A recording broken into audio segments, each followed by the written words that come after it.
he showed the world how to fly, anytime, anywhere, before anyone had even heard of the Wright brothers. In balloons, dirigibles, and finally, an airplane. He was the most famous person in his time. I mean, the English papers said that when people looked back at the turn of the century, years from then, they would remember only one name, Alberto Santos Dumont. In many quarters, he was seen as far superior to the Wrights, indeed as the inventor of flight. He was that legendary figure, 5'4", something like that, but larger than life at the same time, who just reached out and grabbed the public imagination by the lapels. For Santos, flight wasn't just about lift, airflow, and engines. Flying was his theology, based on a belief that flight would unite the world, helping to end war and discord. Sadly, Santos's incredibly colorful and hopeful life would end in tragedy, his name largely forgotten. Yet when modern flight was born little more than a century ago, it was Santos who carried the world aloft on his frail and troubled shoulders.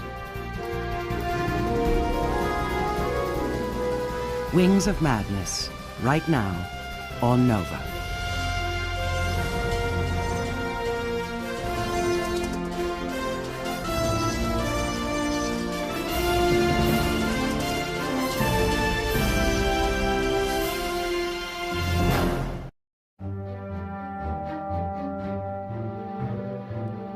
October 19th, 1901.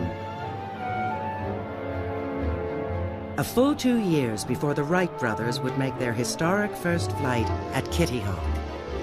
A powered flying machine with a radical design heads for the Eiffel Tower. All Paris watches with amazement and awe. The airship, called Number 6, is designed to take home the biggest prize in early aviation, a $20,000 financial dare to take to the air and conquer it. If this flight is successful, it will prove to the world that powered, controlled flight is no longer just a fantastic dream. It was interesting because the scientific community had ruled out the possibility of manned flight. I mean, their equations, their science showed that humans couldn't do this. So it was something that was just dismissed. Only one aviator in the world is capable of winning the prize, a young Brazilian expatriate named Alberto Santos Dumont. Santos Dumont was a showman as much as he was an inventor. So he wasn't just flying, he was doing it for everybody to see. Santos Dumont had been preparing for this day since arriving in France 10 years earlier.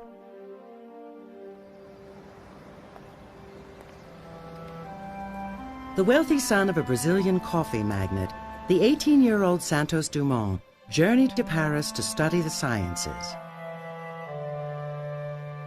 He immediately fell in love with ballooning.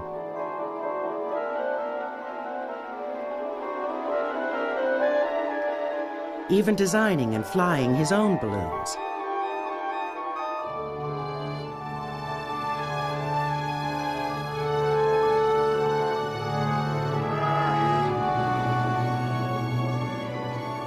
But he soon realized that balloons, while a delight to fly, were an aeronautical dead end. What captures Santos's attention is that you could not navigate a balloon. The balloon was free. You'd rise and the air currents would take you to wherever they would take you. There was no real control over the balloon.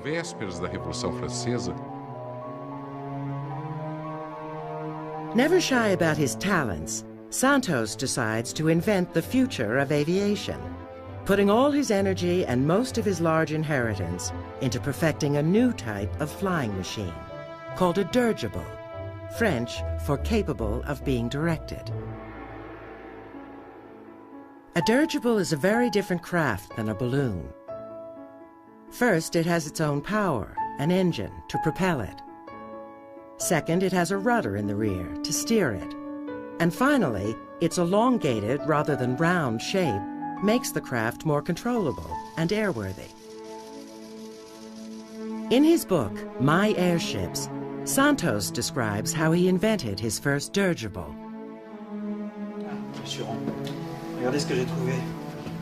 I started from this principle. To make any kind of success, it would be necessary to economize weight. A dirigible balloon, to be practical, requires first of all to have the utmost simplicity in all its mechanism.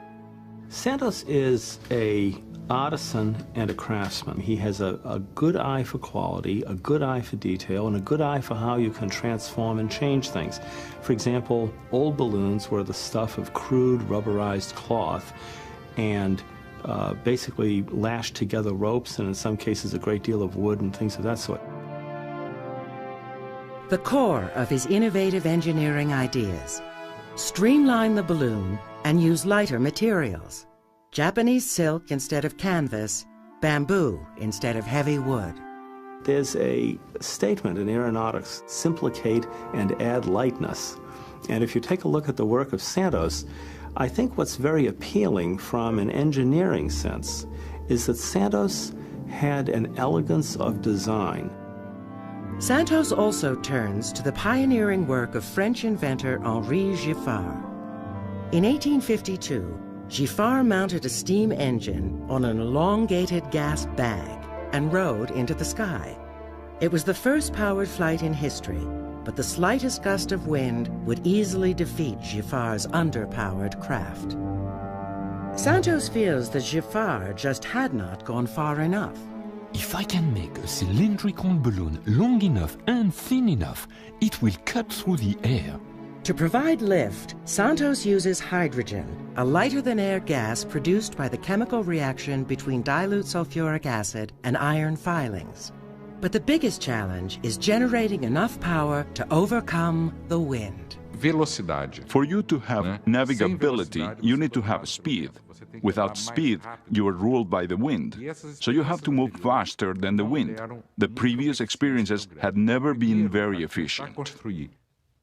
Santos then makes his most outrageous choice: to use one of the newly invented gasoline engines, propelling automobiles over the Paris cobblestones. Everyone thought he had lost his mind. Yes, internal combustion engines were lighter and more powerful than steam or electric, but they were also notoriously unsafe. And hydrogen gas is highly flammable. One wayward spark from the engine, and Santos would be history. But Santos was a born inventor. He had been tinkering with machines, big and small, since he was a boy on his father's huge coffee plantation in Brazil.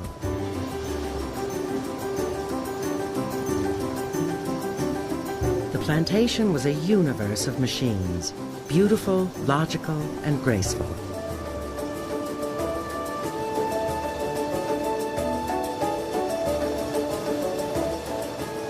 Machines that young Santos would carefully observe and often repair.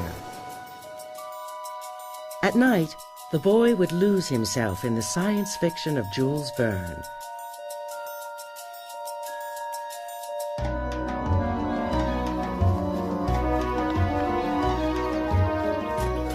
From an early age, Santos was in love with the dream of flight, imagining a world of exotic flying machines in faraway places.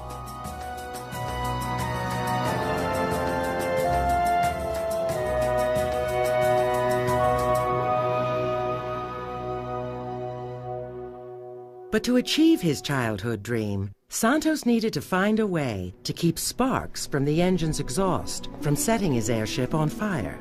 Santos simply took the exhaust pipes and had them vent well below the airship. He did not have them venting upwards in a way in which they would impinge upon the balloon portion of the vessel. But that wasn't the only problem gasoline engines presented. What he was really concerned about was the mechanical reliability of the engine itself. Could the engine simply hold together? Because he recognized that if the engine disintegrated, well, then you would have hot metal flung in all directions. And indeed, that was a problem with many early engines. Using the mechanical skill gained from his childhood of tinkering, Santos designed a 3.5 horsepower engine that was safe and reliable enough to power a dirigible. In 1898, he built the first efficient gas-fueled engine in aeronautics. It is his invention. With his new engine, Santos takes to the air in 1898 in his first dirigible. He calls it Number 1. Santos's dirigible is a huge breakthrough, capable of speeds of over 10 miles an hour. But it was apparent that there were a few kinks to be ironed out. Santos Dumont's first dirigible flight ends with a crash that he survived by a miracle. For Santos, developing dirigibles was classic trial and error, with a few miracles thrown in. What he really did was go up in the damn thing, and as soon as he experienced some problems, would come down and then adjust the aircraft or adjust the airship to take into account that problem. And next time he'd go up, okay, he'd avoid that problem, but then something else would go wrong. One of the ongoing threats was keeping his ships fully inflated. If the sun suddenly disappeared or the airship descended too quickly, the hydrogen gas rapidly condensed. The airship would then lose its shape, crashing to Earth. But with his usual flair for innovation, Santos came up with a simple solution. Place a small interior balloon within the larger balloon, a balloonette. It was inflated with air, pumped in from the engine. This kept the larger balloon intact. What you can say about Santos is that he was a tremendous integrator of flight. He took a look at what was available in aviation technology at the day, and he was able to draw from that, mix it together in a very useful way, refine it, and then take this final integrated product and demonstrate it. And that is a very great skill. To make the inventing process efficient, Santos builds his own workshop and hangar in Paris, along with a hydrogen generating plant to provide cheap gas. Santos was very solitary. He had a very small team since he had the means to work alone. He liked showing what he was doing, but he didn't get inspired by others. He had his own ideas, even though he took pleasure in seeing what others were doing. In November 1899, Santos reaches for the sky in the third version of an airship. With number 3, Santos touches the heavens with a perfect balance of lightness, power, and control. Yet such achievements are not all that drove Santos. He is also greatly inspired by a deep love for flying itself. For Santos, flight is a spiritual experience that delights the soul and opens the mind. The balloonist becomes an explorer. You are no longer a commonplace citizen. You are an adventurer of the unknown, as truly as they who freeze on Greenland's icy mountains or melt on India's coral strands. He wanted to be able to leave society for a moment. He thought he could gather his thoughts, that he could figure out who he really was, that he could understand how to live a just and moral life by being able to look down on the earth and reflect. Ever the idealist, Santos's fervent hope is that airships would be more than a new means of transportation, but a vehicle for making the world a better place. He had this beautiful vision that the flying machine would bring about world peace, that you'd be able to go and visit people with whom you had differences, and when you met them face to face, you'd realize we're pretty similar, and hostilities would fall away because of that. And it's a remarkable vision to have just a decade before World War I. But to realize this idealistic vision, Santos needs to prove the practicality of everyday flight. The impetus to achieve this goal is provided by a wealthy French oil magnate, Henry Deutsch. Messieurs, j'ai une déclaration à vous faire. J'ai décidé de créer un trophée. In April 1900, as a founding member of the Aero Club de France, Deutsch offers 100,000 francs, or $20,000, to the first aviator to fly the 3.5 miles from Saint-Cloud partira de Saint-Cloud to the Eiffel Tower and back. And it needs to be done in 30 minutes, requiring an airspeed of more than 15 miles an hour. A difficult if not impossible, task. De 100 000 francs.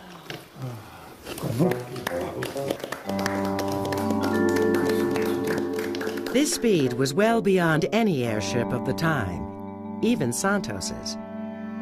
As the only aviator in the world flying a powered craft on a regular basis, Santos would just have to beat himself. And to do that, he needed a lot more speed. So Santos develops a 12.5 horsepower engine, some 4 times the size of his first engine. This heavy motor requires Santos to design a new structure to support it. He uses pine, which is a very light wood. He designs a triangular structure, a self-supporting structure, and he manages to build a very light keel on which he can place the engine, the basket in which he goes piloting, and the propeller. And still, the hull didn't weigh much. Then Santos literally stumbles over yet another innovation.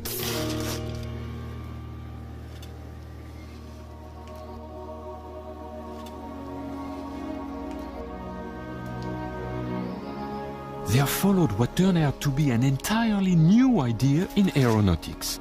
I asked myself why I should not use the same piano wire for all my dirigible balloon suspensions in place of cords and ropes.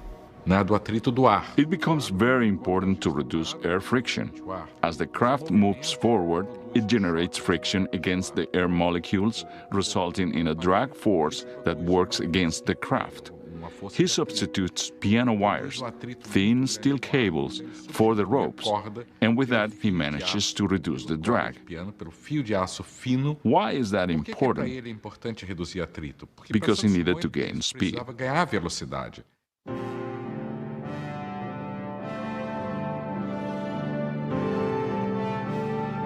On August 8, 1901, Santos takes to the skies in airship number 5, almost 120 feet in length.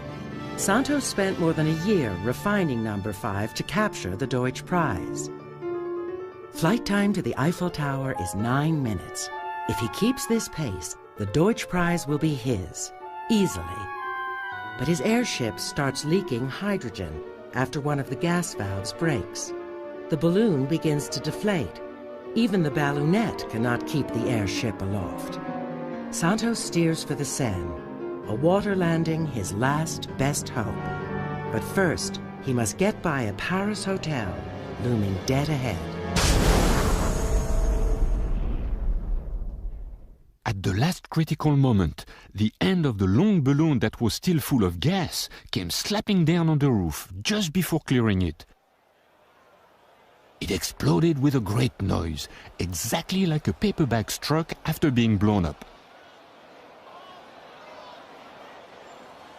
Fortunately, Santos is unhurt, but he hangs precariously from his basket 40 feet up in the air.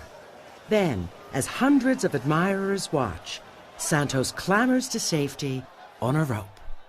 I think that anybody who ever contemplates the technology of flight and how it developed in the early days is really struck when we take a look at these early aircraft at the fact that they blended not only creativity but a tremendous amount of personal courage to actually develop a vehicle and to put an engine in it and to realize that you would be simply detaching yourself from the Earth's surface and flying through it at potentially great personal risk.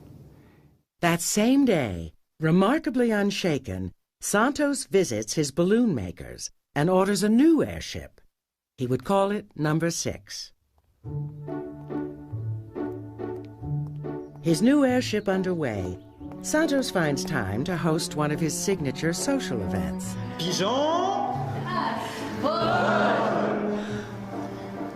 The aerial dinner party.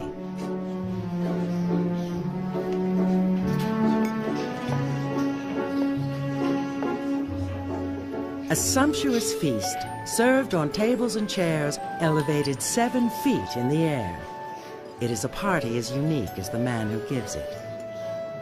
His guests are often celebrities and royalty, and they love the uplifting experience of dining in the sky.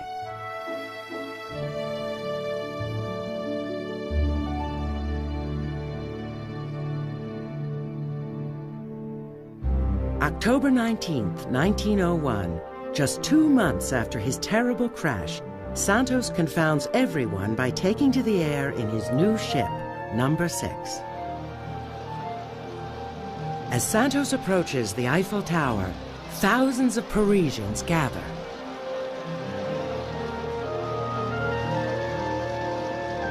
And when the timekeeper announces that Santos and Number 6 have set a mid-flight record of 8 minutes and 45 seconds, people literally dance in celebration.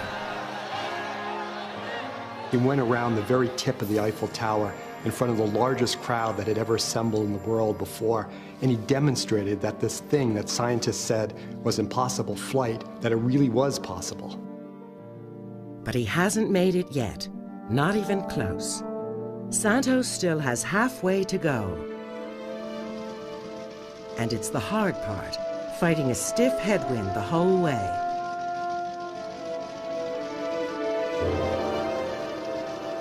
Just beyond the Eiffel Tower, his engine suddenly stalls. Santos manages to get it restarted, but loses critical time in the process. Still, he is in the home stretch.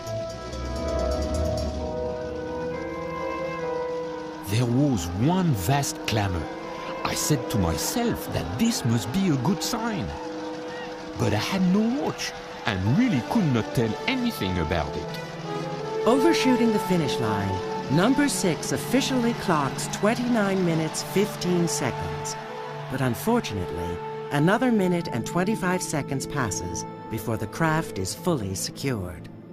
This causes the Aero Club to rule that Santos has gone 40 seconds over the 30-minute limit, losing the Deutsch Prize. Messieurs, bonjour. J'ai cru comprendre que je n'étais plus le gagnant de votre prix, n'est-ce pas? Angry, Santos meets with the Aero Club and offers to do it all over. Mais sachez-le, vous ne m'empêcherez pas de continuer. Under immense public pressure, the committee votes to award Santos the Deutsch Prize. At 28, Santos has realized the dream of flight. What he demonstrated with that, truly, was that the era of the practical airship that could make repetitive flights out and back, where you could take off and have some confidence that you could return to the point from which you started, I think he really demonstrated that the practical airship had arrived. Santos's historic flight around the Eiffel Tower inspires and challenges aviators everywhere. Santos Dumont, because of his aerial antics, because he drew crowds, drew a whole new generation to aeronautics. They were inspired by his example, that he was brave enough to do this, that it looked like fun. He was a mentor and an inspiration to other aviators that went into this burgeoning field. Santos is now the 20th century's most famous aviator and inventor, and he loves it. He invented himself as a modern celebrity. And then at the same time, you had newspapers where their owners happened to be very interested in aeronautics, and they assigned people to follow him almost on a daily basis. So the New York Herald, for example, and the Paris Herald, owned by the same person, James Bennett, would follow him and have a story every day on his exploits.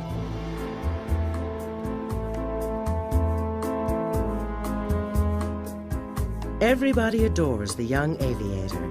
He becomes affectionately known as Le Petit Santos.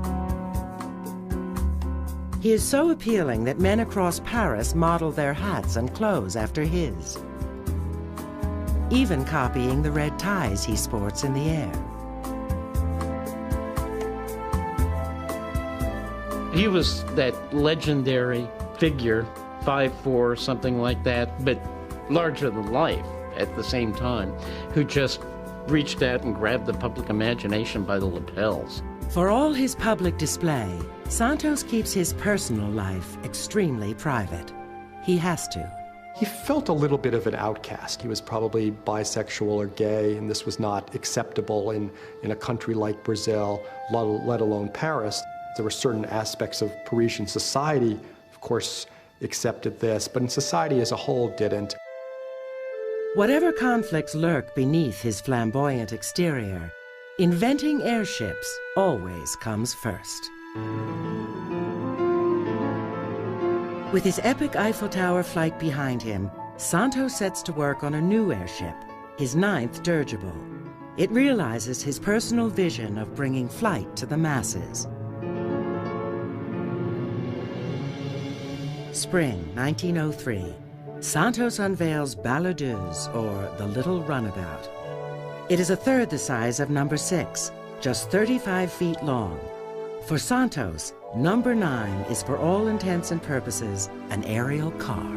He would dock this small dirigible in front of his apartment in the Champs-Élysées, and then at night fly to Maxim's for dinner. He'd fly when he went shopping to go to buy clothes or provisions. I mean, nobody has done that since. The Balladeuse becomes Santos's great trademark and shows the French that the dirigible is practical in every way. But for Santos, there was nothing left to be done with dirigibles after that.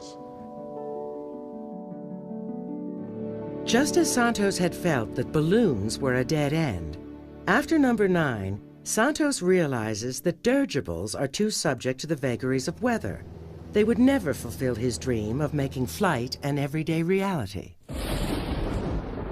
So in 1905, Santos shifts his focus, setting to work designing his first heavier-than-air ship. Santos was unique in that he was one of the very few individuals who was able to make the transition from developing balloons and airships to developing airplanes. His French aviation contemporaries, Louis Blériot, Ferdinand Ferbert, and Henri Farman, are trying hard to develop airplanes too, but with little success. He quickly joins the movement among French aeronautical types that's just starting to bubble along, this interest in heavier-than-air flight. These guys are learning that, in fact, some really interesting things are going on in America. Especially, ultimately, these two guys, Wilbur and Orville Wright. At the time, few aviators know exactly what the Wrights are up to, since their flights from 1903 onwards were done in secrecy. Their secrecy has a purpose, allowing the Wrights to protect future patent rights. But as a result, many aviators doubt their claims to have flown in 1903. For example, Ferdinand Ferber made crude copies of the Wright gliders. They basically didn't work very, very well. And so because they didn't work very, very well, there was all of a sudden this suspicion that maybe the Wrights were not what they appeared. Maybe the Wrights had not, in fact, been successful aviators. Maybe the Wrights were bluffers.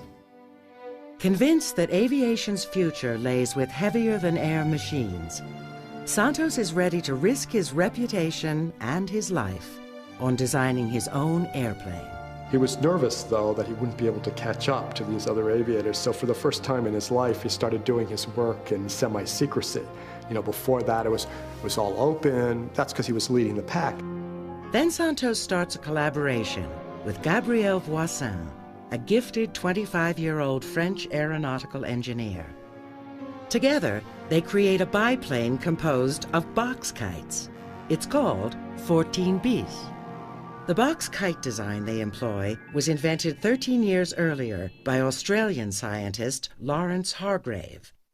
With their slightly curved winged surfaces, Hargrave's box kites have enormous lift. This is because curved surfaces have twice the lift of flat surfaces. Santos Dumont is right up to the minute when he sort of borrows the idea of the box kite for the design of the wing structure of 14 bis. 14 bis has an odd, awkward majesty to it. From his dirigible experience, Santos has the pilot stand in a basket. Like the Wright 1903 flyer, 14 bis has a tail-first structure, known as a canard. The canard made a plane more stable in the air and less likely to crash. Santos also designs the wings with significant upward sweep, or dihedral, to further enhance stability. They had known for some time that if you put dihedral in wings, that is, if you tip the wing tips up from the center of the fuselage, you'll build some inherent lateral stability into the design. He then proceeds to test the design in his typically creative way. He hung the 14 bis by an iron cable and tied it to a pole, then had it pulled by a donkey. He made several tests of the aerodynamic of the shape by using this cable. After that, he tied his airplane to the dirigible. So he did all the aerodynamic tests of the shape before he made use of an engine.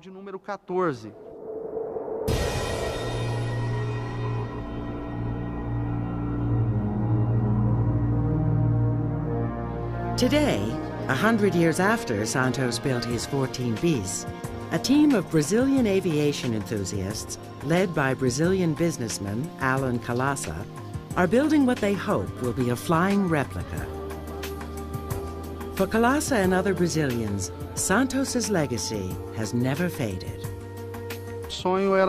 My dream was always to reconstruct what Santos Dumont did with 14 bis, so that everyone could see and know who he really was.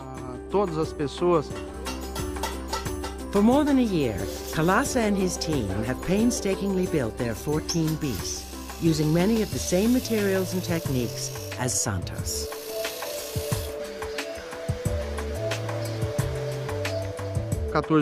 Since there weren't any written measurements or data left behind, I developed a technique to use Santos' height as a reference from old photographs. I went through them with a magnifying glass and a tape measure to figure out all the measurements of the 14 bis. Once that was done, I started construction.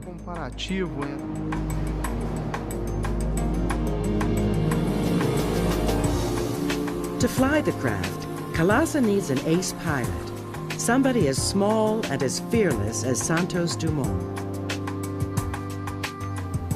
His daughter, 21-year-old Aline. Do I want to fly on the bis? Words could not begin to express it. It is very exciting for me. It is a passion. Aqui a Aline, minha filha, ela é a piloto do 14 bis. It does require some practice for the pilot to get completely synchronized with the structure. For rolling and for takeoff, the pilot has to use the right hand while controlling the direction with the left hand.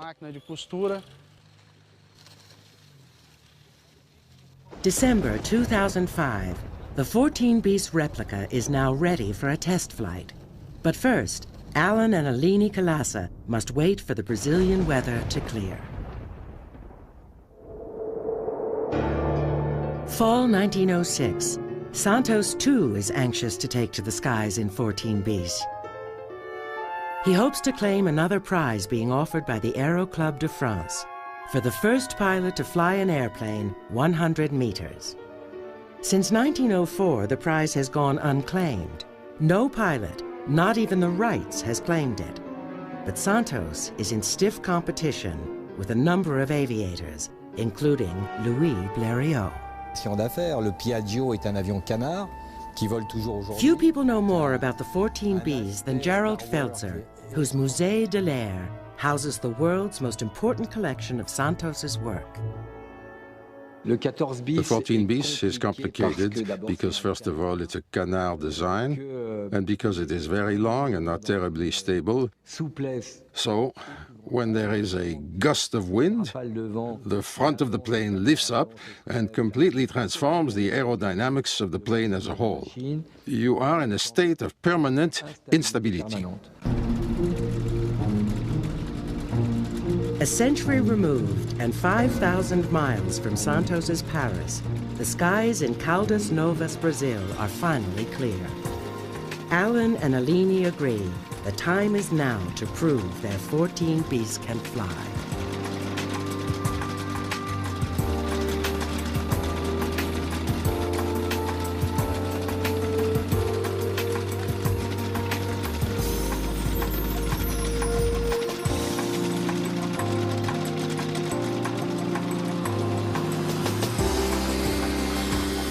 Aline begins her roll.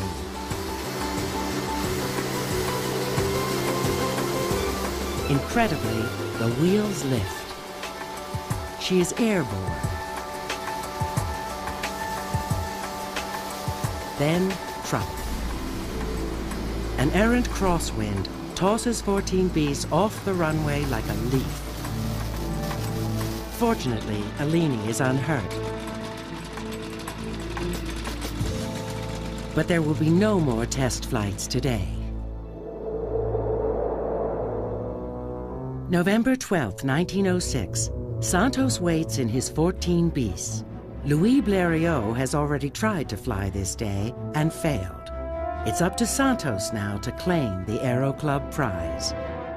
There is Santos Dumont, probably terrified at the flight controls.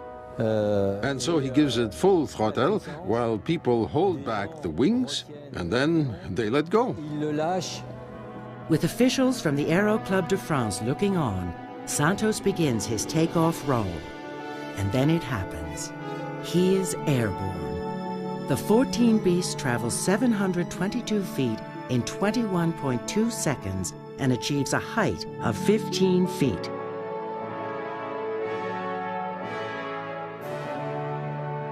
With this airplane, he performed the first official flight in history. Now that was an accomplishment that made the world take notice. Santos at this point was no longer merely a local figure, a figure of French provincial aviation. He was a world-class aeronaut whose accomplishments very much were seen as equivalent to the Wright brothers, and since the Wrights had not yet flown in Europe and the full extent of their work was not yet known, in many quarters he was seen as far superior to the Wrights, indeed as the inventor of flight. Santos is now truly king of the air.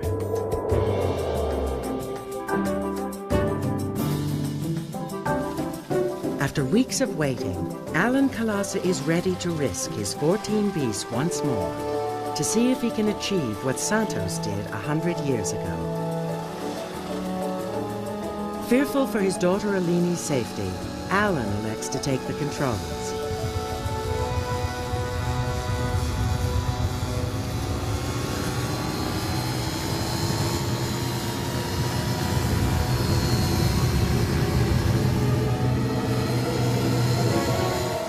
And then, almost effortlessly, 14 bis takes wing.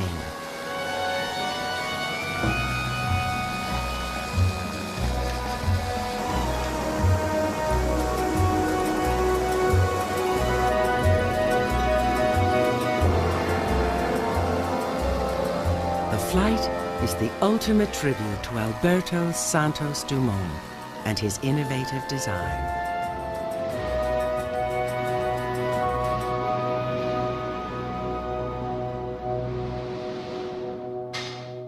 Santos's triumph would last nearly a year before Louis Blériot, Henri Formant, and 5 other French aviators would make similar short flights. Meanwhile, back in America, the Wright brothers watched the French aviators in stunned disbelief. It really hadn't occurred to them that people like Santos Dumont and basically the rest of the French would be willing to do it in quite a different way and kind of stumble into the air in a machine that was essentially out of control the whole time it was in the air. It had simply not occurred to the Wrights that anybody would be willing to do it that way, to take that approach.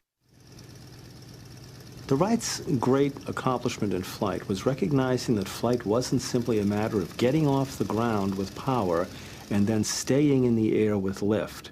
A lot of people overemphasize the notion of power and lift. The Wrights recognized the most important thing was control. The Wright brothers achieved their control through a technique called wing warping. The pilot's control stick is connected to wires on the wingtips, allowing the pilot to twist or warp the end of the wings up or down, giving greater control during turns.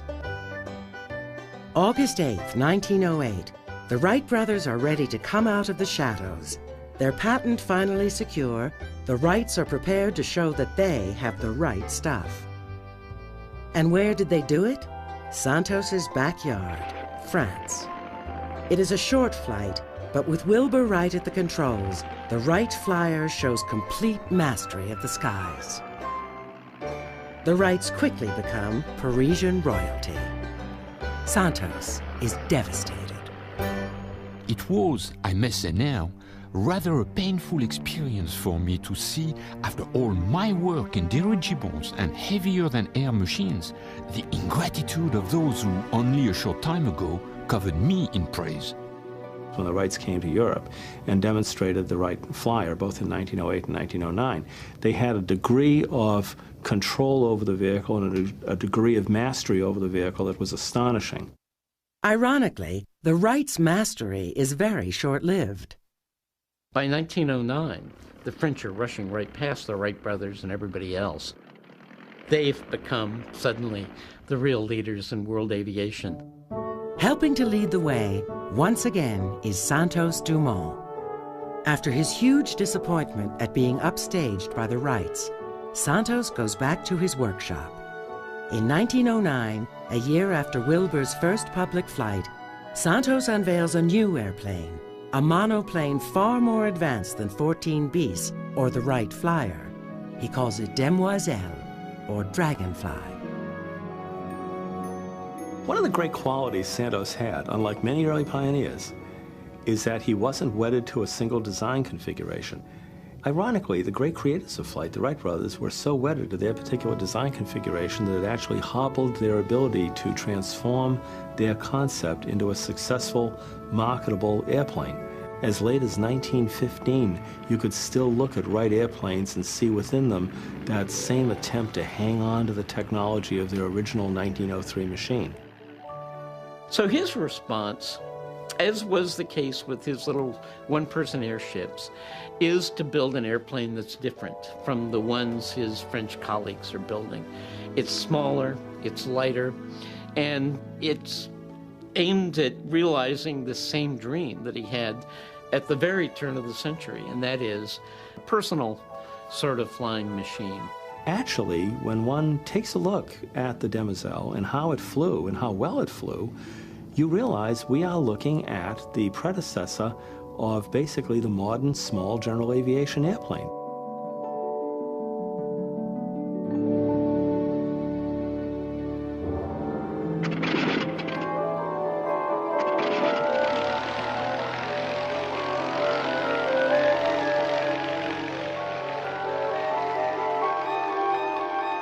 In Demoiselle, Santos clocks the then extraordinary speed of 55.8 miles per hour. Far faster than anyone has ever flown before.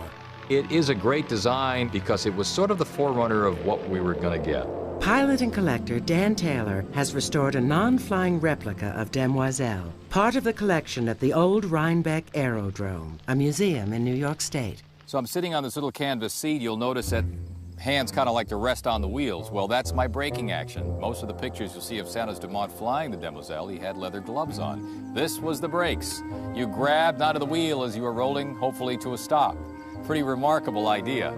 Now, to operate the rudder, Santos Dumont had a little wheel in his left hand. And the idea being with this wheel is that you can turn the airplane. I have a stick in my right hand. This is for pitch. And what I would do is pull back on this stick to climb out, push forward to dive or to descend. Santos Dumont had a leather flying jacket, or he would use his coveralls, but either way, he had a small pocket that was sewn into the back of his jacket. And the stick behind me would operate the wing warp because that pocket would catch on that stick. That's how you would bank the airplane. Unlike most aeronautical pioneers, Santos refused to patent his more than 20 airship designs, giving them to the world as a gift. Santos Dumont looked toward the future. He wasn't into commercializing his aircraft. He wanted humanity to have a vehicle for the future, one that would give humanity means of traveling through the immensity of our planet Earth. Santos did want to share this dream of his, of personal sort of aviation, the potential for anybody to fly. So he did make the plans widely available, something the other aviators didn't necessarily do.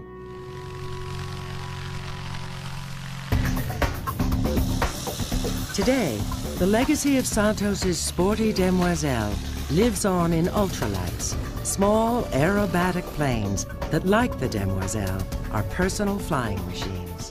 Guy Vaudevois is one of France's top ultralight pilots. He flies for many of the same reasons as Santos. It's difficult to describe the feeling that flying brings on. There is a pure pleasure of being in the air that's even more difficult to describe. It's a feeling of plenitude, to be up above, to see the ground, to see the towns, to see civilization under your wings. For me, it's a need as much as breathing. Not surprisingly, Vaudevois feels a strong kinship with Santos and his demoiselle. Oh, I understand Santos Dumont completely. He is like a grandfather, a genetic grandfather. Why else would I have felt the urge to fly? Today's ultralights are built from sturdy and light carbon fiber, making them both fun and safe to fly. Sadly, for all its grace and beauty, Demoiselle would betray her creator. In January 1910, Santos was at an altitude of 100 feet when a bracing wire snapped, collapsing the wing, hurtling Demoiselle and Santos earthward. After that, he had all sorts of problems. Vertigo. He had some head injuries from it. It's possible he had multiple sclerosis. It's not clear. There's a debate about that, but he certainly had physical problems. Santos was 36 years old. He would never fly again. To obtain these results, it was necessary for me not only to invent, but also to experiment. And in these experiments over 10 years, I've had the most terrible shocks. I felt my nerves were worn out. I told my friends of my intention to end my career as an aeronaut. And I had the approval of them all. In 1911, a year after his crash, Santos leaves Paris for good, retreating to the French countryside. The 20th century's first great aeronautical showman becomes a recluse.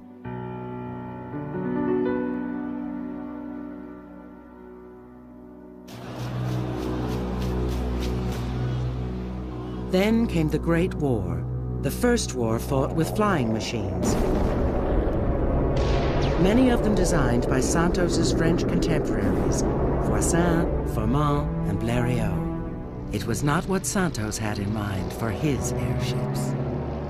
Those who, like myself, were the humble pioneers in the conquest of the air, had in mind more the creation of new means of peaceful expansion of the peoples of the earth than furnishing them with new methods of destruction. World War I absolutely shattered him. He felt that he had a very strong personal responsibility for the death and destruction caused by aircraft along the Western Front and everywhere else. And he saw these airships as his babies, and the idea that the Germans were using them to kill people, did him in. After the war, Santos checks in and out of sanatoriums, ever in search of a mental peace he cannot find. In 1927, he was even too ill to accept an invitation from Charles Lindbergh to join him at the celebration of his transatlantic flight. The really sad thing about Santos is this very bright, attractive, intelligent, achieving individual was a very tormented individual. In 1931, seeking to calm his troubled nerves, his family brings Santos home to Brazil. Shortly after his return, civil war breaks out. On July 23, 1932, while at a beach resort near São Paulo, Santos sees military aircraft fly overhead. Now, brothers are killing brothers with the flying machines that he invented. So this troubled him even more than anything that aircraft had done before. And he was in his hotel, and there was an aircraft that was shot down within, probably a mile of the hotel where you could hear it. Returning to his hotel room, the elevator operator hears Santos mutter to himself. I never thought my invention would cause bloodshed between brothers. What have I done?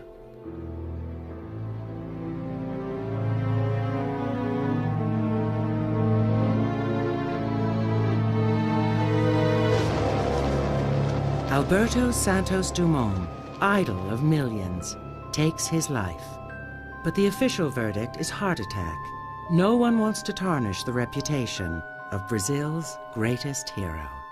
Inventor, showman, idealist, genius.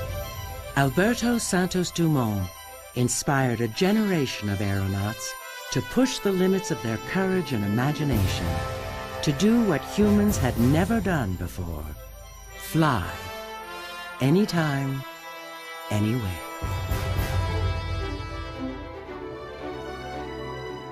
His work is elegant, it is deceptively simple, and yet underlying it are profound implications for the mass transportation of society, for the freedom that it gives us. And when you find somebody such as Santos, who has such a hopeful, buoyant outlook, I think he really embodies for us everything that people quested for and looked for in what we term the dream of flight.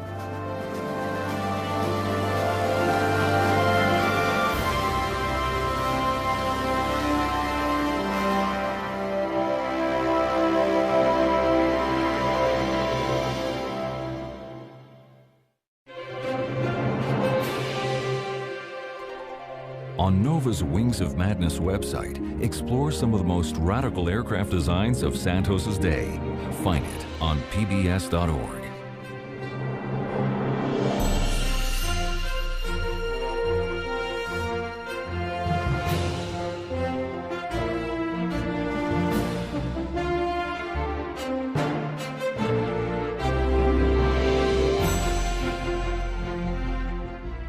To order this NOVA program on DVD or VHS or the companion book, call WGBH Boston Video at 1-800-255-9424.